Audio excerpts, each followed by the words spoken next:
2009. Yeah. Did you meet international No, at that time no one was interested in. Was interested in No, not at all. I mean, it's very obvious. But on the other hand, since you asked, the internet was. Internet. Yeah. The internet was, for me, it was free. Whatever I read normally in Germany or in Europe, I could read in Syria as well. In 2007, in 2009, and 2012. And the Syrians, could they read Al Jazeera, Al Arabiya? Yes, and not only Al Jazeera. There are many websites in Arabic which are in opposition to the regime, but not all of it are this Sunni opposition we like. Yeah. There is political opposition also, and of course there are people who organize themselves in Facebook. Did you ever learn that a website was banned or? Yes, I heard about it. I didn't actually. There are some blogs where you can write what you want and discuss with people, and some of these blogs have been shut down by the Syrian government. But mainly, I think this was in 2009. Yeah. I could read. I mean, this is really important. You can read newspapers from abroad. Actually, when I was in Syria in April, it was really nice. I went through the straight street, which is very famous from the Bible, and in Damascus, and there was a small shop which sold international press. And in this international press I could read about the UN observers and the demonstrations and how this would be a tipping point in the development in Syria. And I mean, I've been in Syria for nearly 2 weeks and traveled from Damascus to Aleppo and back, and to read about these mass demonstrations, and you don't find any of it. This is really incredible. And then it's in Syria. You get the foreign press in Syria and they write about the mass demonstrations, and there are no. I mean, everybody talks about the corruption, of course, but no one talks about concrete cases of corruption. Everybody says, yes, there is corruption and we must stop the corruption, but no one and nowhere you can read, this guy got that amount of money for that reason and we sent him to prison for 10 years or whatever. It's not possible to read something like that. I mean, this is really a pity, and I hope it will improve. What type of people did you come to know in Syria? Foreigners, expats, or Syrians too? Which layers and which political attitudes they presented and discussed with you? Syrian people and people from abroad. First of all, when we were in Syria in 2007, we lived in a household with people from different countries, and of course people from Syria as well.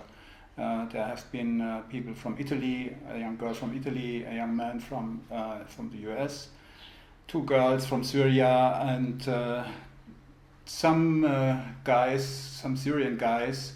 And besides these different people, there was a spook in the house. Yes, really, there was a spook. We met him only at night, and he was really strange. But I mean, he was a real person, but he was a strange person, and I think sometimes he was on dope. And so there was quite a lot of contact between the Syrian people and people from abroad, not only in 2007, the same was the case in 2009. Many students came to Syria to learn Arabic language, and they lived in the families and in the household, so there was... Any restrictions or limitations? No. And so there were a lot of contacts. In 2009 there were even more contacts, because from the university there was a round table. It was organized by the German embassy, and Syrian people, Syrian students and German students met and could talk with each other, and many talked about everyday life only, because as foreigner you never know what you can, in a country like that you don't exactly know, can I ask him this or can I ask her that? So the foreigners at least have been very careful. I don't know if they had to. At the end we tried to discuss some political questions also, and this was no problem. It was the answers were not always as we liked it, but I mean, it was like it was. The young guys wanted to get the Golan Heights back, and if it means war, then be it. And the Europeans and the US folks living there, what kind of folks were there? Why were they there? Just to learn Arab? Yes, many had some special reasons. In Cairo, I met a young woman. She definitely was there for CIA. She talked about her time in Iraq, and I told her, "Oops, Iraq, isn't this dangerous?" Mm-hmm. And she said, "Yes, but I was with the army." No, you're in the army, okay. Yes, and so she finished the army, and well, she didn't talk about the CIA, but she was somewhere in this environment. Connected. And in Damascus in 2007, we met this Italian girl. She was just interested in the Sufi movement, so she wanted to understand the language to get more acquainted to the Sufi stuff. And Josh, this guy from the US, maybe he was just interested as I was interested. And Arab Spring. It started in Tunisia, and then further in Egypt. Then we had the events in Libya.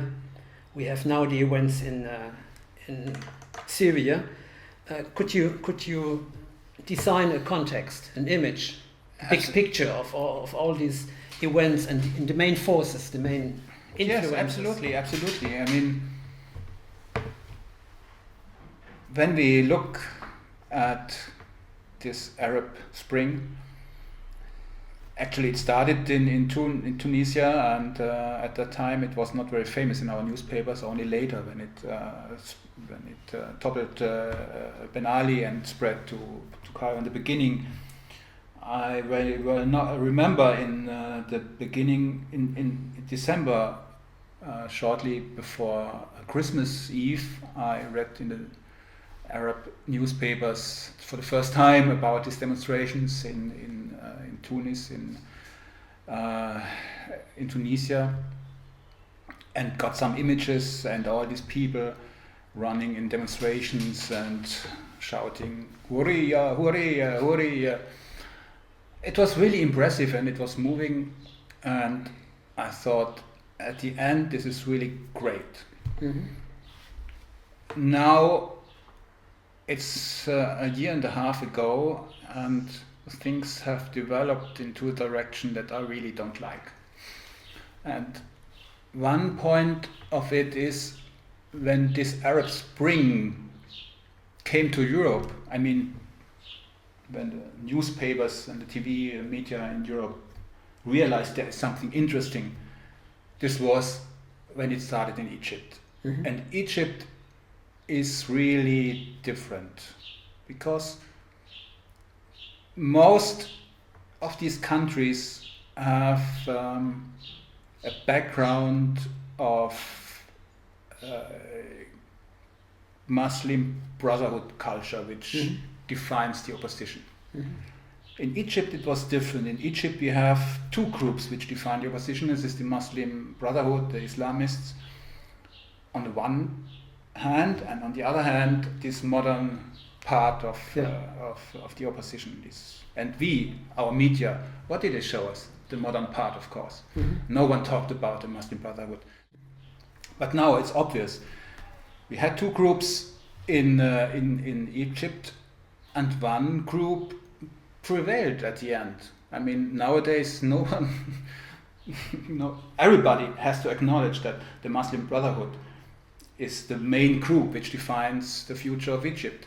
Do you have a straight explanation for why the West is supporting the Sunni? Yes, I do. Sunni groups all over the near Middle East. Yes, actually I do. My take on this is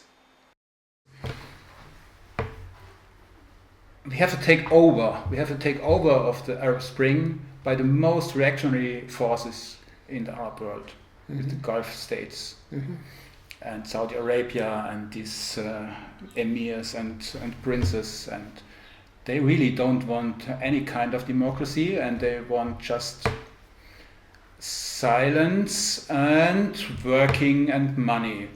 And before this Arab Spring, there was silence also and money and all of that, but it came at a cost because you had to support the regime of Mubarak and you had to support the regime of Ben Ali, and of course, some way or other, you had to support the regime in Gaddafi, and Syria is a bit out of the play at that time.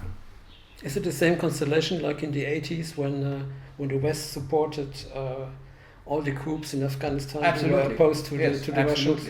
Yes, it's the same groups and it's the same way to handle. Yes. I spoke about the takeover.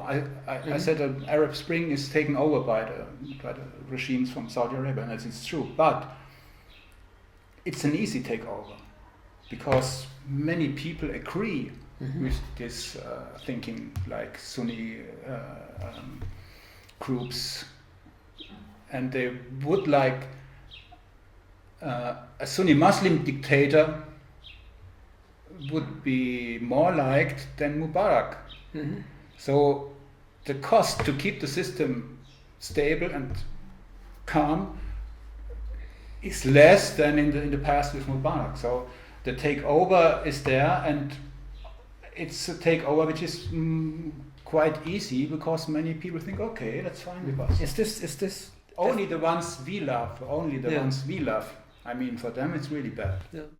There is no Muslim party, and this is basically, I mean, this is really a problem. There should be one, huh? If we talk in Germany, should there be a fundamental opposition party like the NPD? Should there be one? Should we prohibit it? What is your opinion about that? I mean, it's not so easy. It's not so easy. And I mean, of course, the Muslim Brotherhood is not exactly the same as NPD, but parts of it are the same. Yeah. And this is the problem. And how far can you go? How can you? I think it needs to be. You need a Muslim opposition. And you need to be strong. You need to feel strong enough to know, okay, in Syria it's different from Egypt. We have 30% minorities. We have political thinking since 50 years. And even if there is a Sunni opposition party with like 30%, well, that's fine.